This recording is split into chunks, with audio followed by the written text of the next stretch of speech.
Hi hello all, நான் ஷோபாலன் running சொந்தமாக video போட்டுட்ருக்கேன். இன்றைக்கி என்ன கண்டென்ட்டாக இருக்க போகுது அப்படின்னா 1000 மீட்டர் ரெப்பிடேஷனு. நிறைய தடவை போட்டிருக்கேன். இது இருந்தாலும் இன்றைக்கி ஏன் அதை போடுறேன் அப்படின்னா, கிட்டத்தட்ட இன்ஜுரி வந்து காலில் இருந்தது. கொஞ்சம் கொஞ்சமாக இப்போ தான் பெயின் வந்து குறைஞ்சிட்டே வருது. ஸோ ஃபுல்லாக இன்னும் க்யூர் ஆகலை. நேற்று வந்து லெக் எக்ஸசைஸ் பண்ணும்போது லைட்டாக அந்த பெயின் நான் ஃபீல் பண்ணேன். ஸோ இருந்தாலும் விட முடியாது. ஏன் அப்படின்னா, டெல்லியில் வந்து அக்டோபர் 12ஆம் half marathon, Vedanta half marathon போட்டிருக்கேன் நான். ப்ரோ கேம்ன்றது ஒரு 4 ஈவெண்ட்டை சேர்த்து பண்ணுறது. பெங்களூர்லேருந்து சைக்கிள் ஆரம்பிக்குது. பெங்களூரு, டெல்லி, கொல்கட்டா, அப்புறம் டாடா மும்பை மேரத்தான். டாடா மும்பை மேரத்தானுக்கும் ரெஜிஸ்ட்ரேஷன் ஓப்பன் ஆயிருக்கு.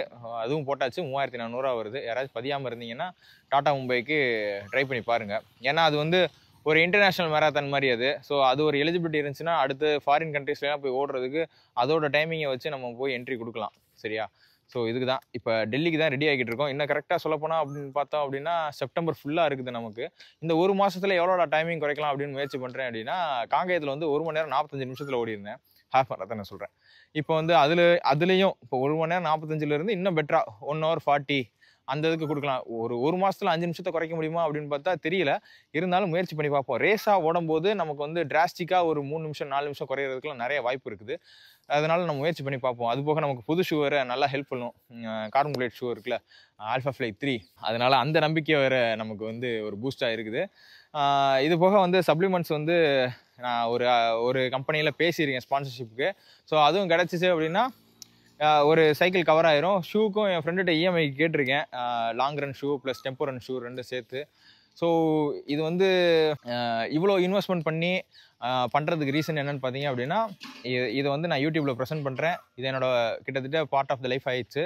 ஸோ அதனால் இவ்வளோ இன்வெஸ்ட்மெண்ட் பண்ணுறேன். ஸோ நீங்கள் இதெல்லாம் பண்ணி தான் பில்ட் ஆகணுமா அப்படின்னு கேட்டிங்கன்னா, அது உங்களோட ப்ரிஃபரன்ஸை பொறுத்து. உங்களோட பணம் இருக்குது இல்லை உங்களால் சமாளிக்க முடியாதுன்றதை பொறுத்து நீங்கள் அதை அமைச்சிக்கலாம். இப்போ டெல்லிக்கு நான் வந்து போகிறதுக்கு வந்து ட்ரெயின்லேயும் வர்றதுக்கு ஃப்ளைட்லேயும் போட்டிருக்கேன். போகிறதுக்கு ட்ரெயின் வந்து சென்னையிலேருந்து டெல்லிக்கு ஒரு 3500 வந்துச்சு. Second AC. பயமுறுத்தினது என்னென்னா, ட்ரெயினில் வந்து நார்த் பீப்புள் வந்து உட்காந்துருவாங்க.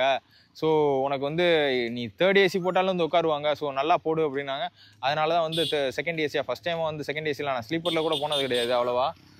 காலேஜ் டயத்தில் ஒரு தடவை போயிருக்கேன் நான். அதுக்கப்புறம்லாம் போனதில்லை. ஸோ அதனால் சென்னையிலேருந்து போட்டிருக்கேன். 5ஆம் போகிறேன். போயிட்டு அங்கே போய் சும்மா நம்ம பிஸ்னஸ்க்கு தேவையான ஷூஸு, டிஷர்ட்டு, ஸ்லீவ் இதெல்லாம் கொஞ்சம் வாங்கலாம் அப்படின்னு ஐடியாவில் இருக்கேன். கொஞ்சம் ஊர்லேயும் கொஞ்சம் அந்த டெல்லியும் சுற்றி பார்த்துட்டு விளாக் எடுத்துகிட்டு வருவோம் அப்படின்னு. அதனால தான் ஒரு வாரத்துக்கு முன்னாடியே போகிறேன். அங்கே போயிட்டு அப்புறம் ஹாஃப் மேரத்தானை முடிச்சுட்டு மத்தியானம் 3 மணிக்கு ஃப்ளைட்டு. முகுந்தன் தான் போட்டு கொடுத்தாங்க. ஒரு 7200 வந்தது ஃப்ளைட் டிக்கெட்டு. இதுவே கிட்டத்தட்ட பார்த்தீங்க அப்படின்னா ட்ராவல் சார்ஜே 15 அரௌண்ட் 15 வந்துடும்னு நினைக்கிறேன். ட்ராவலு ப்ளஸ் ஃபுட்டு எல்லாம் சேர்த்து 15க்கு மேலே தான் 15 to 20 பட்ஜெட் போட்டிருக்கேன். அதுக்குள்ளே ஏன்னா ஃப்ரெண்டு ஃபாலோவர் ஒருத்தர் பேசினாப்ல என்கிட்ட, ஆனால் இங்கே வாங்க நீங்கள் டெல்லி வந்தீங்கன்னா என்கிட்ட ஸ்டே பண்ணிங்க அப்படின்னு. இப்போ என்னென்னா அவர் ரூமில் போய் 2 நாள் இருந்துருவேன். அப்புறம் முகுந்தன் வந்துட்டானா முகுந்தன் நானும் ஷேர் பண்ணி 2 நாள் இருக்கிற மாதிரி ஐடியா பண்ணியிருக்கோம். இன்றைக்கி 1000 மீட்டர் ரெப்பிடேஷனு ஓகேவா, அதுக்கு தான் ட்ரெயின் ஆக போகிறேன். இன்றைக்கி வந்து 10,000 எப்படி ஓட போகிறேன் அப்படின்னா நெகட்டிவில் கிடையாது. எல்லாமே 430 பேஸு. 430னா சப் 45 இன்னும் 10 கிலோமீட்டரில் நான் வரல. அந்தளவுக்கு வாய்ப்புகள் அமையலை. ட்ரை பண்ணும்போதெல்லாம் ஏதாச்சும் ஒரு இன்ஜுரி தடங்கள் ஆகி போயிடுச்சு. ஸோ 10 ரெப்பிடேஷனையும் 430 பேஸில் தான் பண்ண போகிறேன். 2 கிலோமீட்டர் வார்ம் அப்பு, ஒரு கிலோமீட்டருக்கும் 2 நிமிஷம் ரெஸ்ட் எடுத்துகிட்டு 430 பேஸில் 10 கிலோமீட்டர் பண்ணுறது தான் இன்றைக்கி இருக்கிறது. முடிச்சுட்டு 1 கிலோமீட்டர் கூல் டவுன் பண்ணுறது.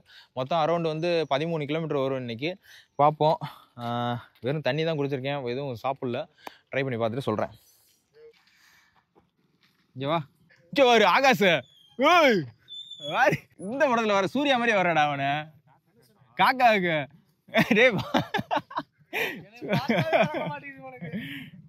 ஏடா இங்க வா. ஒரு கிலோமீட்டரா ஓட போறேன். இது ரவுண்ட் சுத்தி தான்டா. என்ன ஆகாஷ் முடிஞ்சா? என்ன பண்ண? ஆமா, நம்ம புடுங்குக்கு கண்ணு ஒண்ணு வைக்கணும்.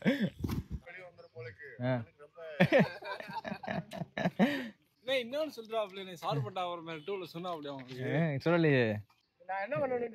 டேய் நீ மனுஷனே இல்ல தெரியுமா நீ. ஆனா அன்னைக்கு நீ பண்ணது நான் எல்லாம் அடிக்கதான் செய்யறேன். வர வாய் மித்த நேரத்துல எல்லாம் குளக்குறான்டா வாய. பேச சொன்னா அப்ப மட்டும் என்னடி பண்ற, வா சீக்கிரம். இந்த டேக்கு 1 மணி நேரம் எடுத்தேன்டா. மனப்படம் பண்ணி ஒப்பிக்கிறான்டா. பதட்டம் ஆயிருதுடா. நம்ம வேணாம் பண்றோம். ஈஸ்வரன்லாம் வேணாம். அப்புறம் அது பண்ணி மேற்கொண்டு அக்ரவேட் ஆச்சுன்னா என்ன செய்வ? ஆரம்பத்திலே தடுத்து நிப்பாட்டிட வேண்டியது தானே. நான் இந்த மாதிரி தப்பெல்லாம் பண்ணதுனால தானே எனக்கு கிட்டத்தட்ட புரியுது. இப்போ இது இன்ஜுரியானே ஃபைண்ட் அவுட் பண்ண முடியலையேடா. அதுக்காக இன்ஜுரியை பண்ணியாடா நம்ம பண்ண பண்ண. அப்புறம் நான் எப்படி தெரியணும்ல இது. நீ பண்றது எப்படி தெரியுமா இருக்கு, உன்னோட வைத்தியன்ட்ட போய் இருக்கிற காலையை ஒடிச்சு கட்டுவாங்க இல்லை, அந்த மாதிரி பண்ணிக்கிட்டு இருக்க. இப்போ ரெக்கவரி ரன் மட்டும் ஓடிக்கிற சொல்கிறேன். ரெக்கவரி ரன் மட்டும் ஜோன் மட்டும் ஒன்று பண்றா, ஜோன் 1 பண்றா, அது கூட போதும்டா. ஜோன்னா 2.5 கிலோமீட்டர் 3 கிலோமீட்டர் அந்த ரேஞ்ச். Zone 1 7 kilometre.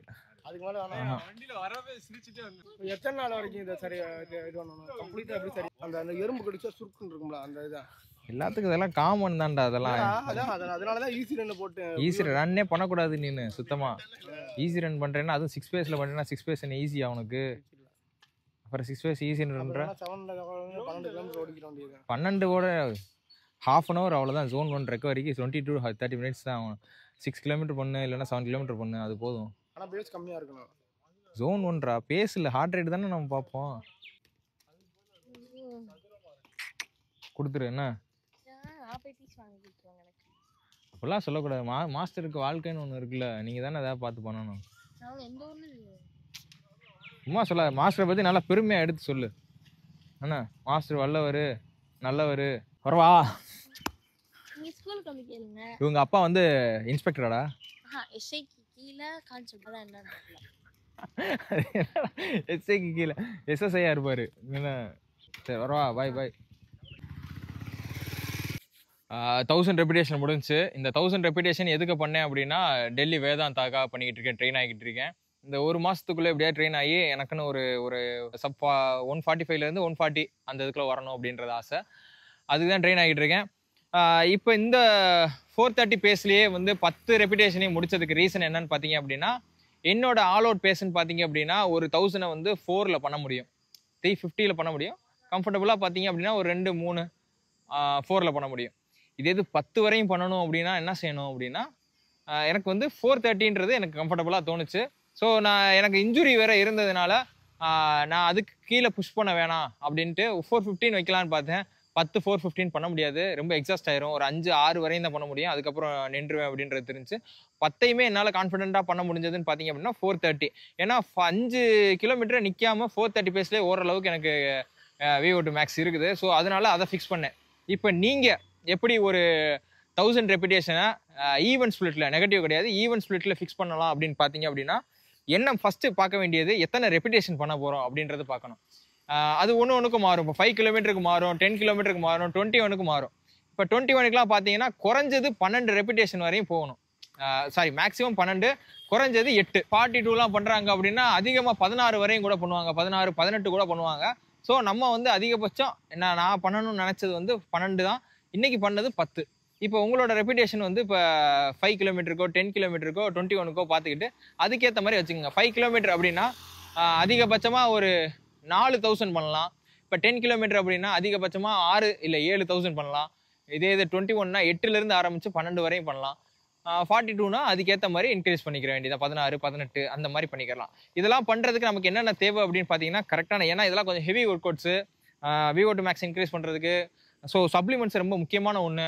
ஏன்னா மேஜராக ப்ளே பண்ணுறது, ஸ்லீப்பு, அதுக்கப்புறம் நமக்கு யூஸ் பண்ணுற ஷூ, டெம்போ ரன்னுக்குன்னு ஒரு ஷூ, லாங் டிஸ்டன்ஸ்க்கு ஒரு ஷூ, ஸ்பீட் ரன்னுக்கு ஒரு ஷூ, இந்த மாதிரி செப்பரேட் ஷூ இருந்தது அப்படின்னா தான் ஒரு இன்ஜுரி இல்லாமல், முக்கியமாக நம்ம டைம் குறைக்கல அப்படின்றது ரெண்டாவது.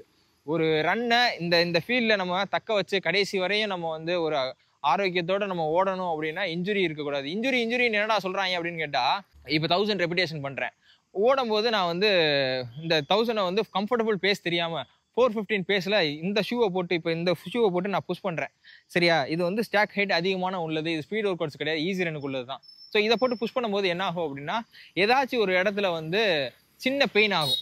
சரியா, நீலையோ ஆங்கிள்லையோ அது டெவலப் ஆகி அது இன்ஜுரியில் போய் முடியும். அந்த இன்ஜுரி எப்படி இருக்கும்னா, ஏசிஎல் டேராக இருக்கலாம், லிகமெண்ட் டேராக இருக்கலாம், மசில் டேராக இருக்கலாம், போன் சின்னதாக கிராக் ஆகலாம். இப்போ வந்து டோ பாக்ஸில் போய் விரல இடிச்சு இருக்கிற நகத்தில் வந்து கிட்டத்தட்ட ஒரு 4 நகம் பிச்சு எரிஞ்சிட்டு புதுசாக வளர்ந்துருக்கு. ஸோ இந்த மாதிரி ஒருத்தவங்களுக்கும் ஒரு மாதிரி ஒரு இன்ஜுரி, பெயின், காயங்கள் இந்த மாதிரி வரும். சரி, இதிலிருந்து நம்ம அவாய்ட் பண்ணிக்கிறது தான் முதல்ல கம்ஃபர்டபுள் பேஸ் ஃபிக்ஸ் பண்ணிக்கிறணும். ஷூ ரொம்ப இம்பார்ட்டண்ட்டாக யூஸ் பண்ணணும். அது போக வந்து சப்ளிமெண்ட்ஸு, சாப்பாடு, இது எல்லாமே பேரலாக இருக்கணும். இப்படிலாம் இருந்தது அப்படின்னா இன்ஜுரி இல்லாமல் லோவர் ஹார்ட் ரேட்டில் நம்ம ஒரு ரன்னை முடிக்கலாம்.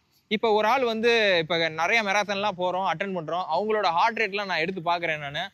ஸோ அவங்களோட ஹார்ட் ரேட்டு நல்லா அச்சீவ் பண்ணவங்க ஹார்ட் ரேட்டு பசங்கள்லாம் பார்த்தோம்னா 25 வயசுலேருந்து 30 வயசுக்குள்ளே இருக்கிறவங்கலாம் நல்லா ஓடுவாங்க. பார்த்தீங்கன்னா டைம் பார்த்தீங்கன்னா ஒரு மணி நேரம் 10 நிமிஷம் 15 நிமிஷம் 20 நிமிஷத்துக்குள்ளேயே வந்து ஹாஃப் மேரத்தான் கம்ப்ளீட் பண்ணுவாங்க. 42லாம் இந்த தமிழ்நாட்டுக்குள்ள நடக்கிறதுக்கு ரொம்ப ரேரு. சென்னையில் ஒன்று தான் நடக்கும், மித்ததெல்லாம் 21 தான். இப்போ தான் ஈரோடில் 32 நடத்துகிறாங்க. ஸோ இப்படி பார்க்கும்போது ஹாஃப் மேரத்தானோட ஓவரால் ஹார்ட் ரேட்டை பார்க்கும்போது எல்லாருமே 180 மேக்ஸிமம் புஷ் பண்ணிடுவாங்க. யாராச்சும் ரொம்ப நாலேஜபிளான ஆள் வந்து எல்லாத்தையும் போட்டு ரேஸாக அடிக்காமல் அதை வந்து கரெக்டாக பர்சனல் பெஸ்ட்டுக்கு மட்டும் யூஸ் பண்ணுவாங்க.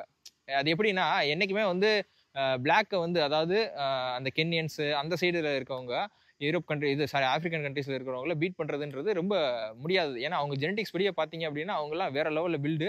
ஸோ அவங்களுக்கு வந்து அந்த மாதிரி புஷ் இருக்கும், அவங்களோட டைமிங் அந்த மாதிரி இருக்கும். இப்போ ஈவன்ஸ் ஒயிட் பீப்புளும் பார்த்தீங்க அப்படின்னா எப்படின்னா அவங்க ட்ரைனிங் செஷனு அவங்க எடுத்துக்கிற சப்ளிமெண்ட்ஸ் இதெல்லாம் பார்த்தோம் அப்படின்னா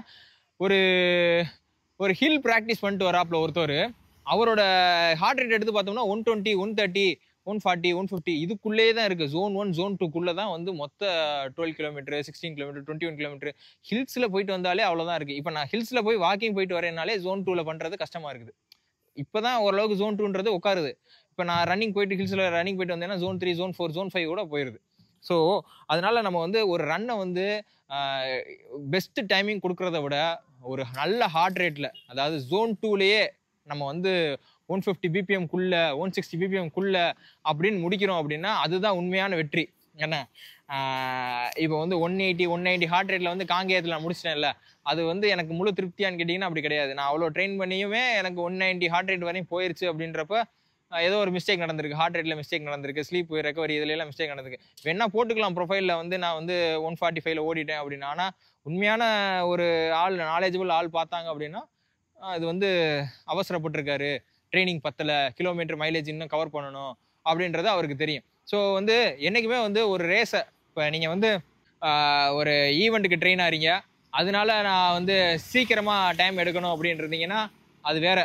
ஏதாச்சும் ஒரு போலீஸ் எக்ஸாமுக்கு ஃபிசிக்கல் எக்ஸாமுக்கு இல்லை 5K 10K ப்ரைஸ் அடிக்கணும், நான் மராத்தனில் இப்படி ஊரில் இருக்க சின்ன சின்ன லோக்கலில் அடிச்சுன்னா அதில் ஏர்ன் பண்ணிக்கிறேன் அப்படின்னா அது வேறு கேட்டகரியில் வந்துடும்.